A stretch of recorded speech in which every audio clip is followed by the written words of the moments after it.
intent. So that will be one, I suspect, for the ICJ and the ICC to look at. Can I ask you about a bit of legislation here? Was it wrong to prescribe Palestine action? Well, this country has a set of laws, and it is very renowned. It's renowned for its legal system. It is renowned for its judicial system. It's renowned for... A heated debate unfolds as a Palestinian ambassador challenges a UK journalist over the ongoing Gaza conflict, pushing back on questions surrounding civilian suffering, accountability, and the international response. We'll watch the full exchange first, then I'll share my thoughts and analysis on this controversial discussion. Before we dive into the full story, comment where you're watching from, and don't forget to like and subscribe so you don't miss the next one. Sam Zonlot joins us, head of the Palestinian mission to the United Kingdom. Very good to see you. Thank you for coming in. Let's start with what is happening on the ground, as you understand it, in Gaza. This new offensive is beginning. Is that what you understand to have happened? Yes, it has been reported. Israeli tanks are rolling. Evacuation orders of people who have been evacuated many times, who are starved, hungry, unable to move anywhere, nowhere is safe. It's exactly a repeat of what we have been witnessing, the horrors over the last 22 months. Nothing new, unfortunately. The only thing that is now must be discussed is how do we stop this carnage? This is madness. This is insanity in its highest form. I want to come to the possible negotiations for a ceasefire in just a moment. But one of the other reports that happened in the last day or so is the Hamas-run health ministry say 79 Gazans were killed by Israeli forces whilst waiting for aid. Again, what do you understand to have happened there? We saw the body bags. We saw the shooting. It was documented. And why do you have to say the Hamas-run health ministry, Tom? Because it's true. No, Gaza is run by us. Gaza is run by the international community. There is United Nations all over Gaza. Hamas were elected to run Gaza.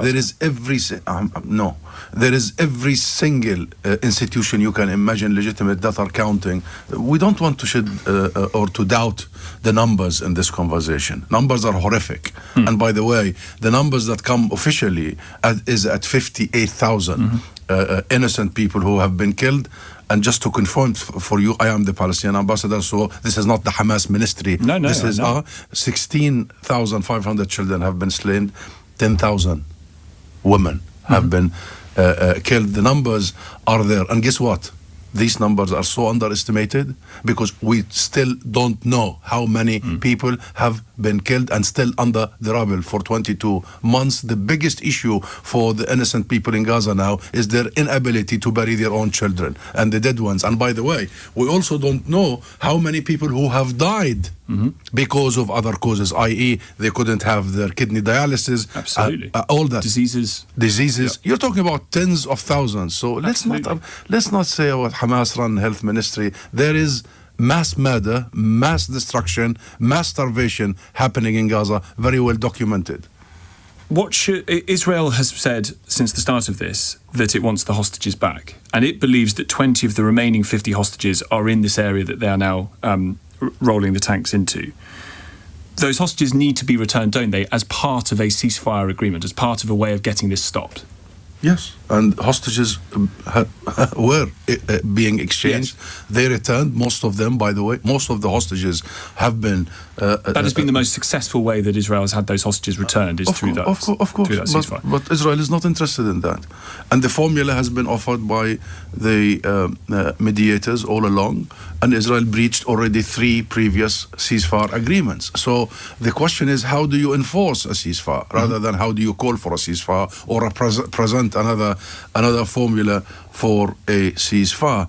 And having hostages still in Gaza justifies this complete blockade. I don't think Netanyahu is interested in the hostages. Tom, he's not interested in the hostages. They would have been home long ago if he was. He's interested. But it's on Hamas to release hostages too, isn't it? Yes. But there was. So what pressure can be applied to them to do that? What more pressure needs to be applied to them? There was, and there's still on the table a ceasefire agreement that would have seen all hostages to be released.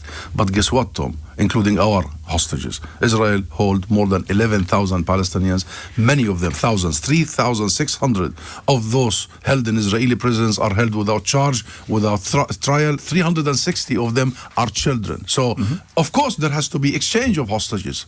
You call this hostage, but you call the Palestinian captives as prisoners, as if they are criminals. Israel is rounding everybody. So a ceasefire agreement should see... some are. I mean, some in Israeli prison agreement should see the exchange of hostages and captives from both sides. A ceasefire agreement should see a immediate and permanent end to this genocide. A ceasefire should also see the moving fast and swift towards rebuilding Gaza, uniting Gaza with the West Bank under one Palestinian government. And guess what? We have the plans. The Arab world has the plans. The rest of the world support this plan. We have all what it takes. Everything is ready. But there is one man that is stopping us and insisting on the continuation of this act and campaign of extermination. That is Benjamin Netanyahu. So how do we stop him? How do we stop Israel? How do we compel Israel to act in accordance with international law? Is that going to be helped? In what way would that be helped by this letter that has now been signed by 26 countries, including the United Kingdom, that calls on the immediate lifting of restrictions on the flow of aid to Gaza and an immediate end to the war, that forced displacement orders do not allow for the transport of life-saving medical equipment and supplies? I mean, the rhetoric is very strong in this letter, but it's a letter. It is indeed. We did welcome it just now, officially, welcoming the letter, welcoming the statement from the UK, led by the UK, by the way, drafted by the UK, and we commend that very strong-worded letter. However, we are long past, Tom, we are long past statements. This requires compelling, this requires enforcement of the international will as expressed by that statement, and we know exactly how the international community was built, the system of the world was built to compel actors that are unhinged, such as Israel, that are committing all that the world now knows. This starts with arms embargo. The UK and the rest of the world must immediately stop sending weapons to a state actor that is committing genocide.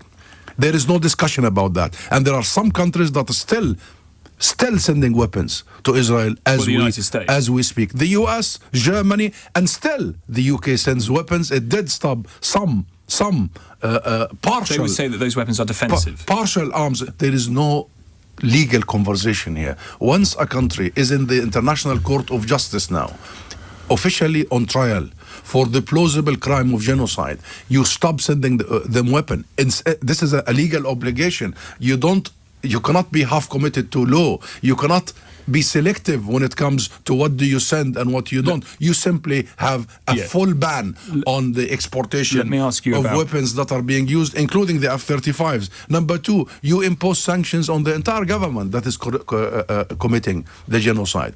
That is absolutely clear in its intent. People are talking about humanitarian... You say that. Now, hang on. You say that you use the term genocide. Lots of people use the term genocide. I asked one of the UK's most eminent Supreme Court justices last week about that term genocide. He said that there is massive evidence to show that Israel has committed war crimes in the process of this, but he stopped at calling it a genocide because he said the intent was hard to prove. So I'm making that point there as a point of fact.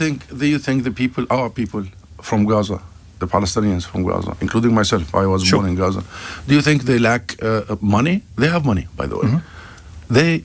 What Israel has been doing for a long period is a blockade of anything to get into Gaza. So this is not about humanitarian.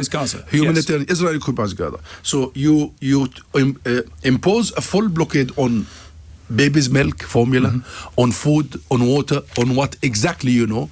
Then you go and you completely destroy all the agricultural land, all the livestock, and then go back only yesterday. If any Palestinian dares to go and fish, because Gaza is on the Mediterranean, very rich in fish industry, if anybody goes and is killed or arrested, yesterday they arrested three. Why are they doing all that? And then when you approach these so-called humanitarian centers, which are death traps by Israel, you are shot and killed, as the number you've just quoted, 79. Why are they doing that if this is not genocide? This is part of the legal case for intent. Okay, so please do not get too much focus on terminology. We must agree that there is a campaign of erasure. There is absolutely a campaign of erasure, a Sir, campaign of extermination and You're going to have to allow annihilation. me to speak. Huh? You're going to have to allow me to speak. I am allowing you to speak, you. but you're challenging a word as yes. opposed to when I just was driving here and I was seeing people literally fainting, Tom, fainting. Girls, babies, children fainting because there is no Well, I'm food. not here to argue with you that it is not so absolutely we're discussing appalling. is Israel Of course it is. committing these crimes or not now, after all this? We're not discussing whether necessarily they are committing crimes, but that there is a legal definition for genocide, and I completely accept your point that what is happening in there is absolutely awful, and the images are would move anybody. But it is a legal term defined by intent, so that will be one, I suspect, for the ICJ and the ICC to look at. Can I ask you about a bit of legislation here? Was it wrong to prescribe Palestine action?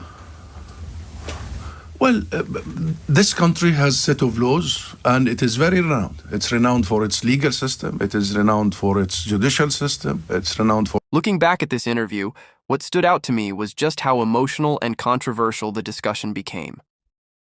The exchange between Tom from LBC and the Palestinian ambassador highlighted a much bigger debate about media coverage, accountability, and how the suffering of civilians in Gaza is being discussed around the world. For many viewers, the most striking moment was seeing the ambassador challenge questions about the conflict and push the conversation toward the human impact on ordinary people caught in the middle of the war. Supporters of Israel argue that the country has the right to defend itself and respond to security threats, but critics argue that the scale of destruction and humanitarian suffering raises serious questions under international law. The debate around whether the term genocide applies remains highly contested, with international organizations, legal experts, and governments offering different views. However, what is undeniable is that Gaza has experienced a devastating humanitarian crisis, with widespread destruction, displacement, and immense suffering among civilians. This interview represents a much larger conversation happening globally. How should the international community respond? How should journalists challenge those in power? And how can innocent lives be protected during conflicts like this? Let me know your thoughts on this exchange. Do you think the questions asked during the interview were fair?